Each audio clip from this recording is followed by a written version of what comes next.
They were elite teen figure skaters with dreams of gold, a newly engaged pilot, and a wife returning from a business trip with a husband that never got to pick her up at the airport. Among the 67 people now gone after their plane collided with a military helicopter.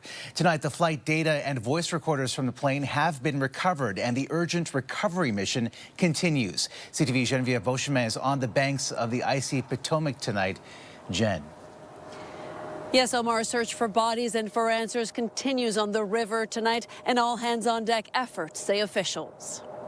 Images show American Eagle Flight 5342 seconds from landing. A Black Hawk helicopter on a training mission crosses its flight path, and a ball of fire lights up the Washington sky.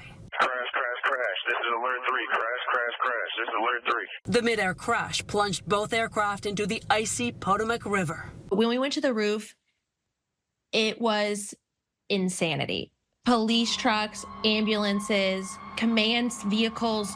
This was something like I've never seen. Search crews found the fuselage in waist-deep water, split in 3 pieces, and the Black Hawk nearby. This was a dark and excruciating night in our nation's capital and in our nation's history. There are no survivors, but a million questions about the crash involving a civilian and a military aircraft. What I've seen so far, do I think this was preventable? Absolutely. Reagan Airport is one of the most congested hubs in America, and there have been near collisions at busy runways before. But officials say leading up to the midair crash, communications and flight paths were standard on a clear night. Less than a minute before the catastrophe, the control tower asked the helicopter pilots whether they can actually see the Bombardier CRJ-700. CRJ in flight.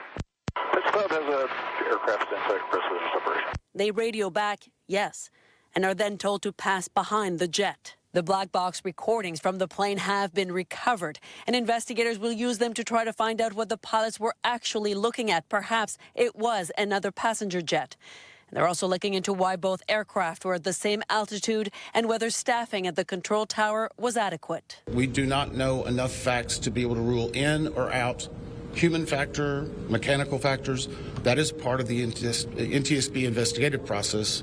2 Canadian investigators have been deployed to help, and the NTSB has promised a preliminary report within 30 days to start to answer questions about this, the worst U.S. air disaster in nearly a quarter of a century. Omar. Genevieve Beachemin in Washington.